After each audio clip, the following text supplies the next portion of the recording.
Hey there, Joseph Claycomb here, Claycomb Academy of Martial Arts. Decided to do a video in the backyard next to my tree under the shade.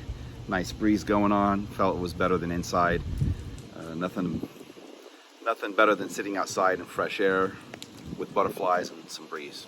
Anyways, I wanted to talk about this because I feel like it's an important subject, and I'll see if I can make it short and sweet. But one of the things that I notice is people judging martial arts based on, or judging their legitimacy based on MMA and based on sport. And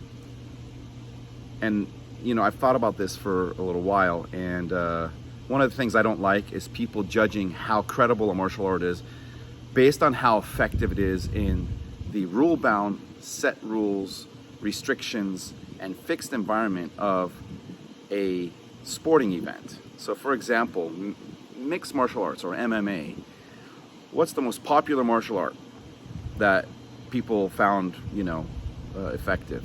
Well, they found out about jiu-jitsu and other arts, but jiu-jitsu got the main push. And the reason is because of Royce Gracie, what he did in the early days. But here's what people don't realize. Back in those days, those fighters were selected, those martial artists were selected by the Gracies. Not to mention they were handpicked, and the advantages and disadvantages that they had and where they were placed in the bracket was advantageous for the jiu-jitsu movement. Later, MMA became more rule-bound, and they created weight divisions and whatnot. And still to this day, it caters to grappling. I personally prefer like a pride rules, which you can kick a down fighter. Strikers and grapplers are a little bit more even in the pride rules, but in the current rules, it favors the grapplers. There's a lot of things from a martial arts perspective, from a self-defense perspective, that make no sense. But why are martial arts judged based on these restrictions and rules? Why is jiu-jitsu deemed as so essential? Why is wrestling considered a martial art to begin with? It's an Olympic sport, but it's not a martial art. Why is boxing considered a martial art? It's a sport. It's not a martial art. It doesn't have the elements of a martial art. What about Muay Thai? Muay Thai, it's a sport version of a martial art, but it's not a martial art in its entirety. It is watered down and stripped down to what is allowed in a ring only. You could speak for that in karate as well. Karate, the sport form, is a stripped down and watered down, diluted version of its original self. So why do people judge those variations of those practices and arts based on how effective they are against each other? To me, it's ridiculous, and people have been duped and fooled into believing that what works in MMA makes the art effective and makes the art legitimate and makes the art better than something else. Well, what about Kali and Eskrima? You can't put that in MMA or any kind of sport. If you do, it's also restricted and stripped down. But if you take Eskrima, Kali, Pencak Silat, Kung Fu, Tai Chi, Aikido, any of these arts that are meant, even karate, if you just take them in their original form, there are so many things that you don't see. But yet, because there isn't a sport format, or there isn't a effectiveness in a sport format because they are not sports, people naively and ignorantly judge them based on how effective they are in MMA. That bugs the crap out of me, because for the last 20 years, I teach a beautiful art called karate. It's an art that has its own fighting form in a sport concept. It's also an art that is very deep and immense and has various origins from China and from Okinawa and modifications in Japan.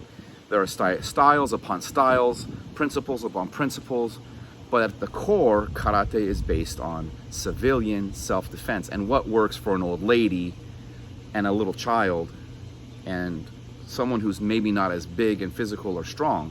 but can save their life with the techniques they are taught and the practices that they train. But they may not ever be good in MMA. The sport of karate, just like the sport of jiu-jitsu, are what people judge. And you can't do that, because it's like saying oranges are better than apples and bananas are better than strawberries. Well, they're all fruits with different flavors. You just can't say one's better than the other. You can say I like one more than the other, but you can't say one is better than the other. What I don't like is when people call something ultimate fighting and then brainwash the masses into, well, whatever is effective in this template is the ultimate, and the ultimate fighter is the one who uses these select 3 or 4 arts or disciplines, which basically, by the way, you got 5, 6 techniques from each one, and that's about it. It's not a whole entire art. So the question begs, why do people ignorantly and naively judge an entire martial art that has every element of self-defense, whether it be striking, avoiding multiple attackers, falling onto the ground, getting up, some grappling, strangulation techniques, chokes, eye gouges, fish hooks, throat, rips, pressure points, joint manipulation, and then of course punching, kicks, knees, elbows, clinches, throws, and other takedowns. How do you judge that when you're only allowed to do 4 or 5 things in a rule-bound setting, and then compare each other and say this one's better or that one's better, or well, I'm going to do jiu-jitsu and Muay Thai because now I'm automatically a mixed martial artist, when you're basically taking some of this and some of that and that's it. You're not actually learning the entire art. You're not studying the whole art as it is presented in a lifelong journey. You're just learning something from a very stripped down, watered down, diluted, and maybe not even that technical standpoint of view, and then doing it from a fast-paced lane and going into MMA and saying, okay, I'm this and I'm that. When in reality, you know very little about one single art. The question then becomes, who is the most credible authority on any given art? Who knows the most? Where can I learn the most about this one art that probably is all-encompassing? There is not a single martial art in the world. Again, wrestling and boxing are not martial arts. They are combat sports.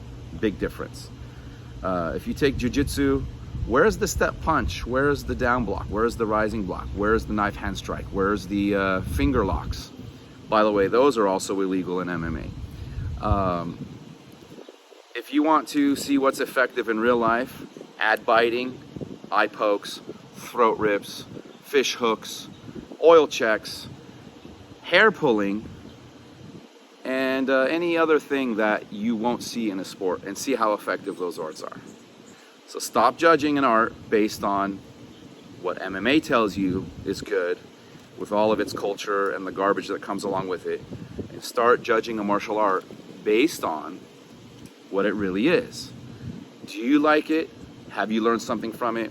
Is it effective in a real life situation? And if you're going based on a one-to-one situation, well, that's considered sport. That's not about what's effective, it's about what you like, and maybe introducing a few elements of each so that you have a well-rounded approach. Other than that, I wish people would just stop judging a martial art based on that, which is not even martial arts. MMA is not martial arts. That's a whole nother topic, next video. Anyways, think about it. Why don't we see Kali Eskrima in MMA? Why don't we see Aikido in MMA? Why don't we see Wing Chun in MMA? Why don't we see Pencak Silat in MMA? Why don't we see, Gorilla Dragon, the style I learned in Kung Fu? Why don't we see ninjutsu? Why don't we see blah, blah, blah, blah, blah, right? Why don't we see all of these? So I'd love to hear some feedback and some actual point of views that have some merit behind them, not just judging based on MMA, but based on real knowledge. Love to hear from you. Us.